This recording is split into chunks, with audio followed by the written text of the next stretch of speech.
Welcome to the Glen Merzer Show, where we talk all things vegan. If you're not already vegan, no worries, we'll get you there. If you are, tune in for health advice, information on climate change, and all the damage done by our most destructive industry, animal agriculture. We'll also talk cooking, theater, film, and culture. My 2 reasons for starting this podcast: to entertain, to inform, and to make people vegan. Oh, that's 3. Shit. Welcome to the Glen Merzer Show. You could find us across all your favorite podcast platforms. You could find us on YouTube. And please remember to subscribe. And you could find us at realmeneatplants.com. My guest today is a woman I'm meeting for the first time, Arti Mala. She is the founder of First Seed Foods. I came across First Seed Foods when I ordered from this wonderful company, and she'll tell you more about it. These are healthy Indian foods. Arti, welcome to the show. Thank you so much for having me on, Glenn. You know, people have their favorite foods. You know, some people's favorite foods are Italian foods, and some people Thai food, and some people Mexican food. And everybody's entitled to their opinion, of course. But objectively, I just want to say that scientifically and objectively, the best food in the world is Indian food. Oh my gosh, 100%. I No have bias whatsoever. none at all. I don't even have Indian blood as far as I know. But I have always loved Indian food. Now, did you grow up eating Indian food? I did. Household staple for us. So I've spent most of my life in the States, but I also lived in India with my grandparents for a few years. Okay. And both here and there, most nights of the week, and even now as an adult raising kids, most nights of the week we're enjoying Indian food. And what are your favorite Indian dishes? So I'm funny enough, it's some of the foods that we offer at First Seed. So I guess this was all very selfishly driven. Just wanted clean eats of some of my favorite foods. I end up having a lot of lentils, so different types of dals. There's such a large variety that are out there, but that's such a staple. And then rajma, kidney beans is also, I think, a cult favorite, especially in for folks of Northern Indian descent. Rice and beans is just your classic, like no matter what, that will always, satisfy you. So those are some of my favorites. I'm very lazy when it comes to cooking vegetables, but when I have more family around that's willing to spend the time and effort to cook some of these vegetables like okra and cauliflower and so on, then I tend to love those as well. Now, you ship your foods all over the country, is that right? That's right. So within the contiguous US, so unfortunately, we're not able to ship to Hawaii and Alaska. Right. Just the logistics of frozen shipping are so complicated. But we do everywhere. The 48 states, we ship everywhere. So Okay. it's been fun to be able to serve so many folks. And how long does it usually take people to get their food? Let's say they're in Colorado. Yeah, so we ship out of 2 fulfillment centers at the moment. One is in the Northeast, it's in New Jersey. The other is in the South in Texas. And so if you're closer to one of those, it's next day delivery. In the summer, because we had been expediting a lot of our shipments because summer temperatures just got to be so high, we were seeing a maximum of 3 days. In the winter, when we have a little bit more flexibility, just because it's a little colder outside, we can keep your shipment frozen for longer. The furthest points out, think like, certain parts of the state of Washington or Oregon, you would see a 4-day delivery, but a majority of customers get their order within 1 or 2 days, which has been really nice. We're hoping to start shipping out of California too, which is going to Oh, shrink that delivery time for some folks. But yeah, it's usually all of our orders go out once a month on a Monday, and that same week they are with our customers. all right. Now, here's the good news to my listeners. Even though Indian food is the healthiest food in the world, I mean, the most delicious food in the world, um, when you go to an Indian restaurant, you often have to watch out because they use a lot of dairy. And there's a ghee and oil also in the foods. Mhm. Artie's foods at First Seed Foods are healthy Indian foods, all vegan and all oil free. Is that right? That's right. Yep. 100% plant-based. So we don't use any animal products whatsoever. Certainly not any dairy or ghee or any of that sort. And then also, yes, like completely oil-free, no oil, no butter, um, no ghee, of course. And they still taste delicious. They taste just as good, if not better, than some of the foods that you'll find in a typical restaurant. Well, I have tried your foods and they are delicious. And Amazing. it's just so nice to know that you're eating something that's not only delicious, but it's healthy. Um, I used to go to Indian restaurants all the time, and I would try my best to make sure that I ordered vegan and that there'd be no dairy in it, but I was never 100% sure what's going on in the kitchen. And Mm-hmm. then it was almost always oily. And then I like to eat my Indian food with bread. Mm-hmm. I mean, that's the traditional way to eat Indian food, Yeah, isn't it? yeah. Yep. And I knew not to get the naan because the naan had dairy in it. So I would always order the roti. Yep. That's right. But recently I went into an Indian grocery store and I discovered the roti was made with margarine. Oh, sometimes can be. Yeah. Yeah. So I thought I was having the roti to be healthy and not so much. So it's just hard to trust Indian restaurants or any restaurants really to give you really healthy food. Agreed. I think restaurant food is just a category in itself, I think Yeah. across cuisines. But I've certainly felt that way for Indian food. I mean, we very rarely will eat at an Indian restaurant because it's I think we tend to feel like it's too indulgent and we just don't feel that great afterward versus what could be a really light and refreshing meal. And the other part is for folks who are prioritizing organic ingredients, you'll almost never find organic ingredients in a majority of restaurants. There's a tiny few that offer that. But it's one of the things I'm really happy to offer at First Seed is that all of our beans and lentils, all of the fresh ingredients that we use are all organic. There are some spices that we're working on sourcing to be 100% organic, and that way we can apply for a certification as well. But that's been something that our customers have really appreciated who do prioritize organic foods. Yeah. So, I mean, Indian food is naturally healthy if it isn't spoiled with dairy and oil. Naturally healthy foods like lentils. And on top of that, you source it all organic. And on top of that, there's no oil. And you offer salt-free, right, Yes, to that's those right. who request that. That's right. Um, and what about gluten-free? All of our meals are naturally gluten-free, so there's Th- no gluten in any of our meals. There you go. So, I mean, you just can't order healthier if you're ordering Great. food into your home. Um, Now, your background was not in this field originally. You have a corporate background, right? I do. I've bounced back and forth between traditional corporate roles and startups. And that's just been the story of my entire career. Anything but linear, I guess you could say. But it's funny, honestly, that I found myself in this space. But I think like a lot of entrepreneurs, and I'm sure you've spoken to, eventually folks kind of find the things that they care about, that they're passionate about, and try to build their career around that. And I think that's what led me to First Seed. And you worked in banking?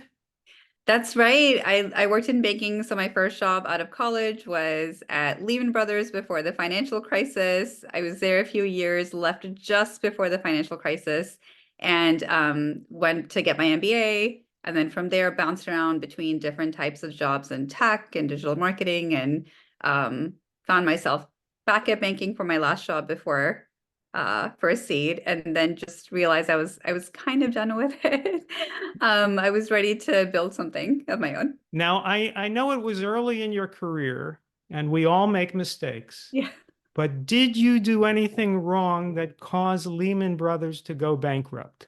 Gosh, I can't say I have, only because Okay, I was so a it wasn't very your fault. totally wasn't my fault. I was Okay, the most junior person at the company, as you can imagine. okay. Just a kid out of college who thought this would be a great excuse to move to New York City, which You it didn't was. come up with any collateralized swaps or anything that cost trillions of dollars. Gosh, thankfully, not one to blame, though it was very interesting to watch, especially back when the crash actually happened. I was a business school student, and it was fascinating to watch that back and just to hear kind of the anecdotes of how people, even within the company, experienced um, that whole episode. Well, were you in the company as it was starting to get in trouble? I believe there were signs, but I Mhm. wasn't aware at that point. I had just left because I wanted to change careers. I knew finance Uh-huh. wasn't for me. So I just Okay. went back and I was in London at the time. I had moved to their London office for a year and I kind of needed an excuse to both switch careers and move back to the States. So I applied to business school. Uh-huh. That's what every law school does is they go back for their MBA, just like looking for what to do next with their life. And so I believe that there were probably signs at the time, but I think because I was so junior and so far removed from that part of the company, I didn't know to look for that. It was just a happy coincidence that I wasn't working with them when everything kind of came down. So you never heard anyone say, this company is doing some shenanigans. I didn't know. I had no Yeah. idea. I had no idea. At the Oh, at the time that I worked there, it was very glamorized. It was, supposed to be this exceptional offer from this incredible company that I think I didn't know as much about as I probably should have. okay. So as you've started First Seed Foods, have you tried to put it on a sounder financial footing than Lehman Brothers? I have. I've tried my best. There's a Okay. few decisions just on the financial front in general, an approach that I've taken that's different than most startups in that I very intentionally stayed clear from venture capital. So this Hmm. is a self-financed company, and I said like, hey, if I'm going to do this, I want to make sure that our economics make sense, that the company can survive, without constantly infusing more cash into it and that we provide a good product that folks love, they come back for, and that the numbers make sense. And two, that we wouldn't be driven by outside interests, which are sometimes when you do accept outside capital, there is a lot of pressure to grow at all costs, as I'm sure you've heard that terminology and kind of how the tech space operates. And said like, hey, like this, we're here to provide great, clean food for folks. There's a lot of different ways to do this. And oftentimes when you're pressured for numbers and growth, you take shortcuts or you do things that are otherwise unsustainable. And I just knew early on that that wasn't going to be the path for this company. Well, I have a theory. Tell me if you think I'm wrong. Okay. Um, it is my show, though, so you have to be gentle if you Okay. tell me that I'm wrong. But my theory is that companies that are funded by venture capital often say, as they're making strategic decisions, what decision could we make that will help us attract more venture capital? It becomes a kind of a feeding frenzy of how can we get more venture capital as opposed to how can we make this profitable? Am I wrong or am I right? Yeah, I think that it's unfortunately become a little bit of a bad cycle. And I think I know less about this kind of as a whole to comment on it too deeply, but what I find is that um, what originated as maybe a good way to finance software companies and tech companies has proliferated into every industry, including food and beverage. And these companies just aren't meant to operate quite the same way, nor provide the kind of returns and gains that investors are typically looking for, and that maybe they can expect from high tech companies where your marginal costs are really low. Because, as a food company or a beverage company, it's your costs are not going to ultimately go to zero. You're still going to provide a high quality, in our case, a high quality product to your customers. And like, yes, you can be more efficient as you scale, but it's not the same thing as tech. And that's the part that's been really tricky is that, well, as venture capital continues to fuel more and more industries, like, does it still make sense? Does that model still make sense? And do the returns, are the returns still there that investors are expecting and looking for? So Right. interesting. Um, Now, you grew up in the United States, but you said you spent a little bit of time in India as a child? I did. I lived with my grandparents a few years when I was in elementary school. And it was a phenomenal experience, one, in just getting to know my roots more, getting to know my grandparents, learning the language. So I now speak Hindi. In fact, my husband and I still primarily speak Hindi at home. And it was a really incredible life experience And what part of India was this? in New Delhi, India, so the capital. Okay, in the capital. Um, and so did you grow up when you were in India, when you were in your grandparents' home? Was that a vegetarian home? It was a vegetarian home, yes. Or were you encouraged to drink your milk and Yeah, it was vegetarian, but I wouldn't say it was a necessarily a healthy vegetarian home. Mhm. My grandparents on my father's side still had a lot of dairy in their food, still had a lot of oils and so on in their food. Everyone had a sweet tooth. So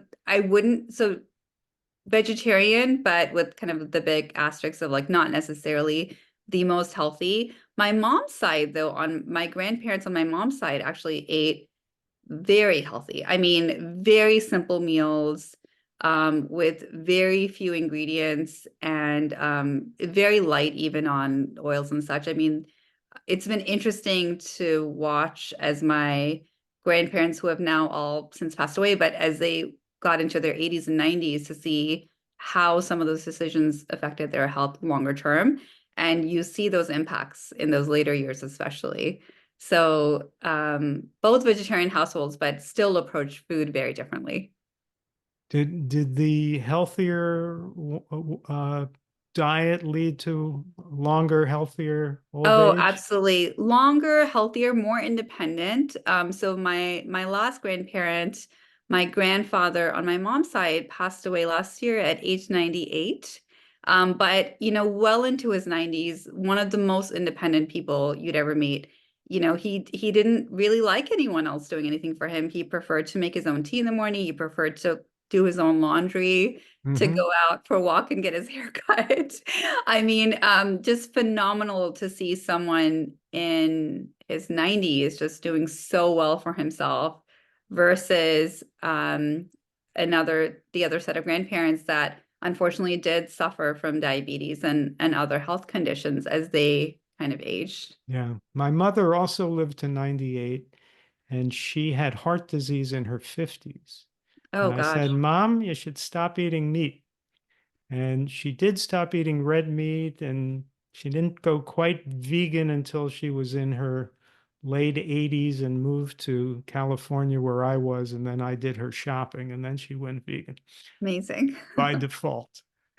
To live from her 50s with heart disease to 98 Yeah, was pretty good. absolutely. Yeah.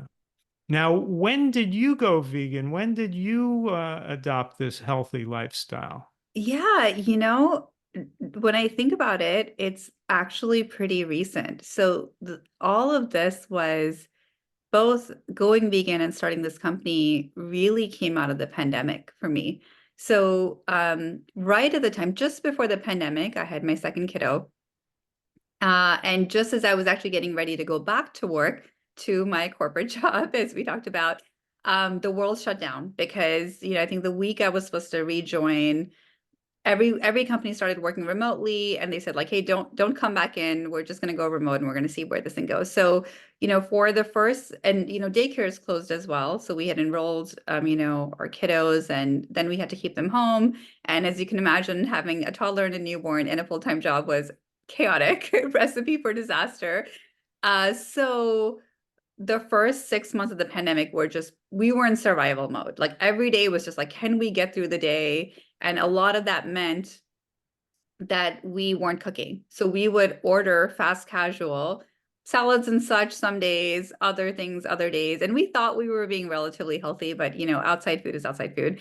And so 6 months into the pandemic, my husband and I looked at each other and we said, like, gosh, we don't feel so great. Like this can't be sustainable. We can't live like this. So we went down this big rabbit hole of, well, how do we better take care of ourselves? How do we better take care of our kids? And by the way, these pre-existing conditions that are making COVID worse for a lot of folks is really scary. So how do we make sure we don't get those conditions?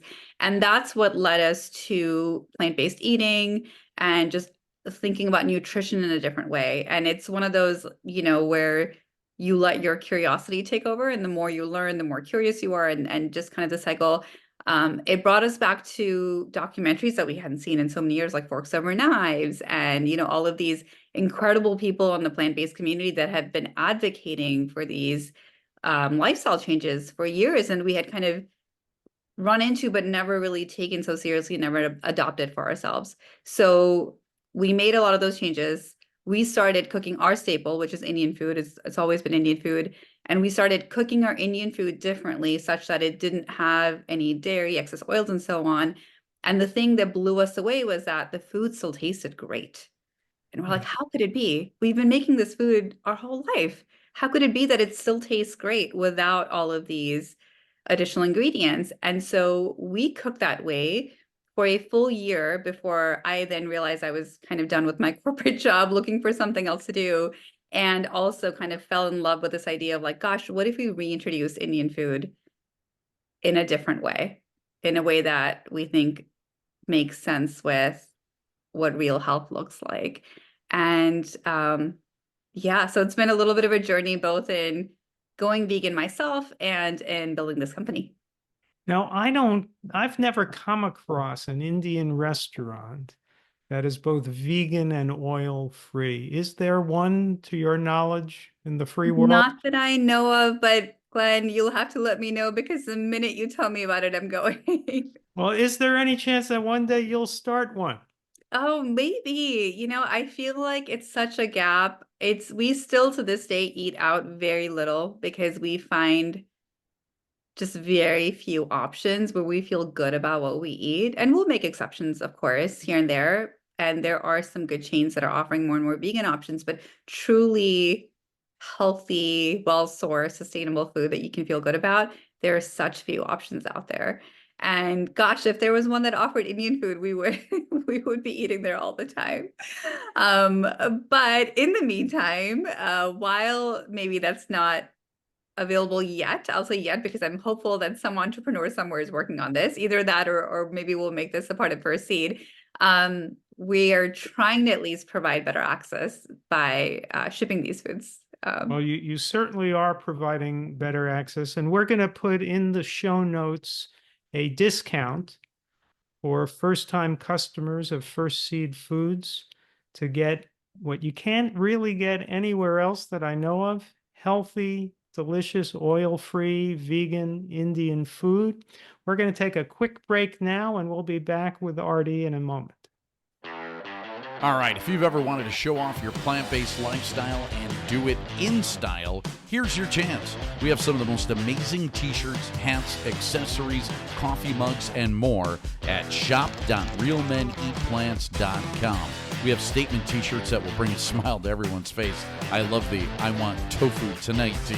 Plus, we have podcast tees, Real Women Eat Plants gear, Real Kids Eat Plants, and Real People Eat Plants, just in case men, women, and kids didn't cover it all.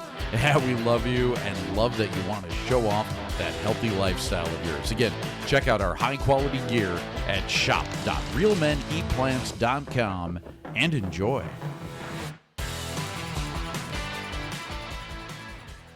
We're back. We're talking with Arti Mala, the founder of First Seed Foods, healthy Indian food shipped around the country unless you're in Hawaii or Alaska.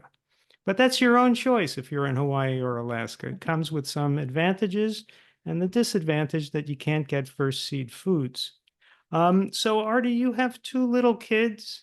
Are you trying to raise them vegan? I am trying to. I think trying being the operative word. I do have two kids. They're younger right now, and they are at this age where we can influence more of their tastes and preferences. I think as they're 7 and 5, almost 5 now. My sense is that as they grow older and have more influence from friends and so on, that job becomes a little bit harder. I shared that my husband and I went vegan, primarily vegan, after we had our second kid. So with the first one, once she was off nursing, we did introduce her to dairy milk, and she was having, eggs and cheese and things of that sort. And then my second one, though, when he was ready to start having foods, we kept him on plant-based milk. We never introduced like eggs and cheese and so on into his diet. And earlier on, especially while they were in daycare, it was easier for us to essentially kind of manage what they were eating, because we always packed lunch. We never did the school, or the daycare provided lunches. And it was a little easier now that my elder kiddo is in elementary school. And even her younger brother is, growing up and observing more of the world and curious, and what are my friends bringing for lunch and so on. That has become a little bit harder. So we are kind of following the 90-10 with them, where everything that they enjoy at home is vegan. But when they are at school and like at a birthday party, or, we'll do an occasional, like, yes, you're allowed to buy lunch on Friday with your friends and so on, we'll let some of that slide. My husband and I talk about this all the time, because there's a part of us that, we want to make sure our kids are educated and understand the why between what they're eating and what's good for them and for the world and environment and so on. But we also struggle with like how much of that can feel restrictive to them as a kid, and like what's the right balance there. So my hope is, my wish is to raise 100% vegan kids. If for nothing else, it's for their own health, but do this in a way that they can understand and don't feel deprived and restricted. So I don't know. It's been a little bit of a parenting challenge for me, Well, honestly. at the ages of 7 and 5, and maybe it's different at the two different ages, at the ages of 7 and 5, do they understand the basic concept that other people eat animals and we don't? Yeah, that's one of the things that, even when we talk about what's offered at school and like, whether you opt for XYZ, if a snack is being served or something at the birthday party, they know that they don't eat animals. Like they know they don't always, the tricky thing for us is that we also don't want them to like say inappropriate things to their friends who are enjoying animal You food. mean things like the inappropriate things that I say to my friends? Oh gosh, it's hard when your kids are in elementary school, because, I will sometimes make an offhand comment and be like, oh my gosh, like chicken, that's so gross. But what I'm trying to be mindful of is that kids, when they deliver that to their friends, I don't want them to put their friends down necessarily. Right. And I don't want to create a confusing environment at this age Sure. about different families and how different families, eat and why they do what they do. So I think some of those conversations maybe get a little bit easier when they're older. So we're kind of towing this fine line of like, well, like how do you still be respectful about it, because your friends are having animal foods and you're not. But in general, like, that we don't eat animals. Like, we have so many animals that come visit our backyard. We have deer in the backyard. We have bunnies play. We have so on. And I always tell them, I'm like, do you guys want to eat these animals? No, right? These are your friends. And so there's simple ways that I can introduce this to little ones, but it's hard when their friends at school are having lunch that is completely normal for them. And what's the right way that yeah. I could imagine how difficult it is. I've never had children, but I could imagine wanting to say to a child, we must not be judgmental about the stupid mistake everybody else is making. And, Oh my gosh. it's hard to word that, isn't it? It's so hard. It's so hard. And, it's something that I'm still working on. I wish I had a better answer. I mean, I'm No, open to you're guidance on look, this. you're doing the best you can do, you and your husband, and it's just a challenging situation, It's right? just a challenging situation. I mean, one way I think about it is that, well, like 90% of the time, or probably more when they're at home, and again, they still, pack their lunch. I think occasionally we'll let them buy a school lunch, but we don't really trust the school lunches. They eat homemade food, they take homemade food to school. Like most of their meals are good and nutritious, and I think we'll at least have them start on a better footing than we started on as kids. And as they grow and can understand more nuance, we can kind of share a little bit more on the educational front. Right. How bad or good are the school lunches? Terrible, terrible. I mean, I think, I have a lot of heartache even on the days that I say like yes to Pizza Fridays. I have a lot of heartache and say, okay, it's occasional, like every now and then. But most school lunches are, glorified junk food, unfortunately. I Yeah. mean, I wish I had something positive to say about it, but I really don't. I wouldn't feel comfortable with my kids having that every Yeah. day. Now, at the age of 5 and 7, they were very young when COVID hit. Yes. So, how difficult was that dealing with, I guess, toddlers in the era of a pandemic that, by the way, was caused by animal foods? I know, I know. Gosh, so I had that when COVID hit, I had a newborn and I had a toddler, 2.5 years old. Just absolutely wild. I mean, both I think in terms of the months that we kept them home alongside work was a little chaotic, and just as it relates to food and what they were consuming. I mean, we took a pretty sharp turn in what at least because my younger kiddo wasn't yet eating solid foods. So, we had gotten more educated on plant-based foods before he was ready.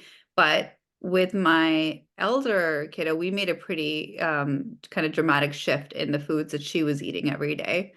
And the good thing is, though, because they've enjoyed some of these homemade foods, you know, since they were really young, they've developed a preference for them. So we used to have a running joke that actually, even though my elder kiddo now, enjoys pizza, for the first few years, that's not one of the foods that she liked, or she even, uh, had any preference for. So even when we'd go to a birthday party, I would pack rice and beans for her. While all the other kids ate pizza, she would sit and happily have her rice and beans. She just did not like pizza. She was never introduced to it. And so it's been now there's like a little bit of a shift, as they grow older, but they still eat some of the same foods that we do as their staples because that's Yeah. what's served to them at home. That's what they're developing um, a palate for. And, they love sweet potato and broccoli and all of the things that, I wish were offered in school lunches, but are not. Those are the missing ingredients. Well, I think the story is that the first sentence I ever spoke when I was 2 years old, I said, "Mommy, I would like some sagaloo." So I I was, I Oh my just gosh. have always appreciated the food from the Indian culture. Oh, I love that. Oh my gosh. Yes. Sounds like from a very young age, you were always an advocate. So do your kids love Indian food? They do. They do. They eat. I mean, that's just our staple at home. So Yeah, we I just eat I a lot knew of they it. were good kids. They're good kids. On the whole, they're good kids. That's good. And tell me about the herbs and spices you use. Can consumers choose how spicy they want the food? And if so, what herbs and spices do you use? Yeah, there's a few staples that I think go into most of the dishes. From a spice level perspective, it's such a good question. And it's one that I get probably most frequently is how spicy is the food? Can I customize it? And I get requests on both sides, folks that want it much spicier and folks that are like, look, like any speck of red chili powder or even black pepper, and it's not for me. So unfortunately, because the foods are produced. They're in small batches, but in enough of a bulk that we're not really able to customize by container. And then, of course, there's additional overhead then of managing that many different varieties of a food that we just offer the one spice level for every food. We try to keep that pretty mild. I surveyed customers and I asked them, like, hey, how would you describe the spice level back to me? And most folks selected either a mild or a medium. So, it's meant to be accessible enough that, look, if you're sensitive to spice, and if you're pairing that with like a brown rice or some steamed vegetables, it should still be very accessible to you. A lot of parents feed these foods to their young children, and young children tend to be also very sensitive to spice levels. And, we found good luck in it being pretty accessible. But you'll always find folks who still it's too spicy for them, or still it's not spicy enough. It doesn't have that kick that they're looking for that they typically find in, let's say, a restaurant, like a high spice level. So we just have the one that's unfortunately not customizable, but the thought is that, like, look, you can add chili powder to it, you can add hot sauce and kind of make That's it your right. own. If you're ordering in a restaurant and you like spicy food and it doesn't come spicy enough for you, it's a little awkward to say, could you take this back and add more spices? Yeah. Most people wouldn't say that. But if you're ordering from First Seed Foods and you want it a little spicier, you're going to be warming it up anyway. Yeah. So you could always add more spice, right? Absolutely. And I say that's the same for our salt-free or SOS-free versions. So we have 6 foods, and each of those foods is available in an SOS-free version. And for folks who are not 100% SOS free, but still want to watch for how much salt, that's the best option, is that you get the SOS free version and you can sprinkle a little bit on top, which I think a lot of doctors advocate for anyway, in that it's a little bit better to add on top versus cooked in your food. So, there's ways to make it your own, I like to think. And the spices are really, I think, what has made this whole thing possible, right? So, like, how can you possibly remove the dairy and the oils and still have this great, delicious tasting food? It's a credit to the spices. And we found ways, and I've shared very publicly because I want folks to be able to enjoy Indian food at home, should they choose, that you can make these foods with the right spices and just cooking them differently. So you're cooking them in water instead of oil. You're dry roasting them in the oven or on the stove, and you're still getting to enjoy the aromas, the flavors, the complexity that some of these foods offer, but without all the junk of it. Some of the staples that we use, for folks that are looking to cook Indian food and, want to experiment at home, just for aromas and kind of that base flavor, cloves are great, bay leaves, cinnamon sticks. Those are staples you'll find as an ingredient in a majority of our foods. And we use whole spices wherever possible as well. So we're not using, like a powder. We're using like the actual cinnamon sticks, and we're using the actual bay leaves. All right. Now I have to ask you about bay leaves Oh, yeah. because I have never understood bay leaves.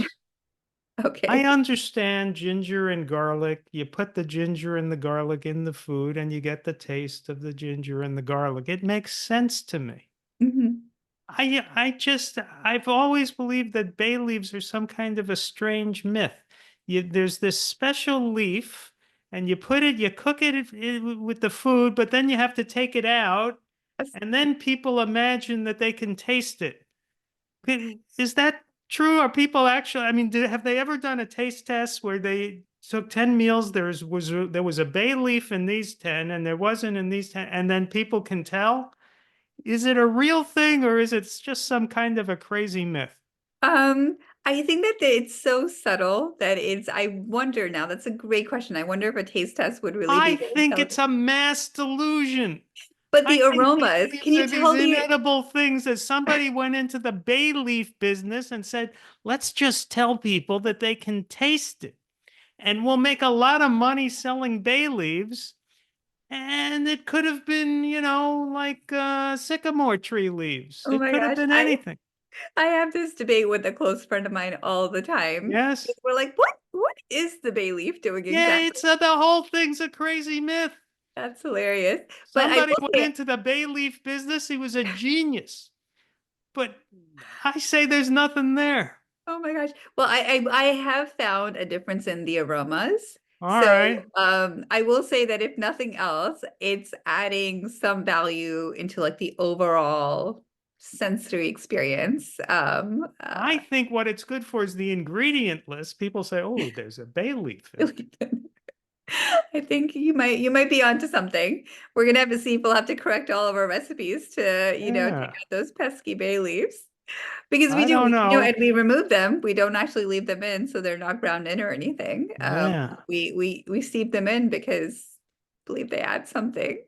But those are some great base spices, and then some of the others that are just so classic that you'll find in every, or many Indian foods is, your coriander powders and your cumin powders. yeah, Turmeric, of course, which I know is right. all the rage. And these are some of the healthiest spices in the world with just so much antioxidant power. Oh my gosh, The yes, most nutrient dense foods in the world are some of these absolutely. Indian spices. Especially there's a lot of research to suggest that when you pair turmeric with black pepper, it actually unlocks more of turmeric's Right? anti-inflammatory properties. So we've Right. actually made sure to kind of have that in that combination in a lot of our spice mixes. And then there's, the fun ones like a mango powder is great for that little bit of kick.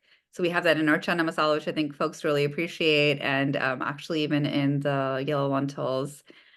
So yeah, I mean, we had a lot of fun playing with different spices and herbs because they just add so much value to the food. And again, they don't have to be paired with oil the way they typically are in a traditional tadka, as we call it, is that's when you temper the spices before Right. adding the foods, but it's absolutely possible to do without. Right. And it's possible that bay leaves are healthy, but no one will know because you have to take them out. So Yeah, that's true. I'm determined to research this kind of bay leaf situation after this yeah, call. I'm going to become the enemy of the bay leaf Yeah. industry. I hope I don't get threats. Oh my gosh. Too funny. Um, Now you confided to me, Artie, that you were getting over COVID, and I can't tell you there hasn't been a single cough. You look very healthy. Um, I think it's because of your healthy vegan diet. Oh gosh. It certainly was one of the things that inspired us to go vegan is that we wanted to try to mute some of the impact of, getting some of these viruses and diseases that are quite scary. And I think, unfortunately, in the world that we live in, is going to become more and more common. But yeah, one I have noticed this time around, I actually haven't gotten sick in more than a year, so it caught me off guard. I mean, and I was surprised thinking about it when I got sick. 'Cause I was like, gosh, I haven't fallen sick in over a year. How wonderful is Have that? you gotten COVID more than once? I have gotten COVID once before, but I believe that was Okay. about a year, maybe more than a year And ago. was it mild? It was, we haven't, well, maybe when COVID first hit, so maybe I have gotten it more than once. Um, Actually, I think I was more impacted by the vaccines than I was COVID. The There you go. vaccines really knocked There me you go. out, gosh. And But did your husband get COVID? I think, when you have kids in school, Right. in And was daycare, it mild? you're compared to everything that everyone's been to, yes. I Yes. think See, in that's the general, thing. This is the yeah, story that isn't told enough. yes. Dr. Kim Williams, who's the past president of the American College of Cardiology, has spoken about this on podcasts. I heard him say it on Rip Esselstyn's podcast. I Mhm. think I heard him say it on Chef AJ's podcast. He's been asking around. Does anyone know anyone on a healthy diet who died of COVID? Yeah. It it was a serious Mhm. pandemic that attacked people on unhealthy diets. It Yeah. Yeah. attacked Mm. people with type 2 diabetes, people who are obese, people with heart disease. Yeah.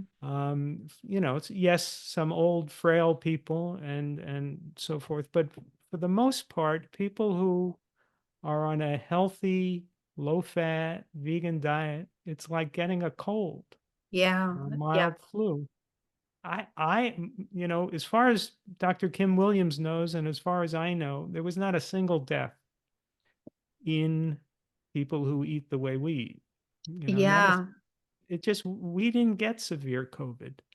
So, you're right. they I put can't. all that money into the mRNA vaccine, or they could have said to people, just order first seed foods. Of course, you weren't yet around with first seed foods, Wouldn't but that you be see my wonderful? point. They could have said, just eat healthy, Yeah, yeah. and they could have saved hundreds of thousands of lives. But they didn't Gosh, say it. I know. It's even in my own extended family, I have two sisters who are primarily vegan, not 100%, but primarily, and more folks that are more conscious of their what they eat more than ever. But even in that extended family, I'd say that like the message is still lost somewhere. And I Yeah. think that it's in some part being ready to hear it. So, again, we went down this journey of like trying to find the right answer for like how do we better take care of ourselves. But for a lot of folks, it's when what they hear is so different from what they've heard all their life and, been practiced by the people around them, especially the people that they trust the most. It's really hard. It's a hard thing to kind of battle and kind of get through to, I think, sometimes the folks that probably need to hear it the most. Yeah. So I don't know. I mean, I'm hopeful that books such as the one that you're putting out are going to make some of this more exciting and more accessible for folks. But we have a long way to go. A really long way to go. Well, Artie, it's been a pleasure speaking with you, and continued success with First Seed Foods. We're going to put a discount in the show notes. And I'll be ordering again soon. Amazing. Thank you so much. I really appreciate you having me on. And this was such a fun conversation. Thank you, Glenn. Thank you, Artie. Take care. Take care. This has been the Glen Merzer Show, where everyone listening turns vegan, regains their health, and annoys their friends and relatives. Find us on YouTube at the Glen Merzer Show and across all your major podcast platforms. Don't forget to subscribe.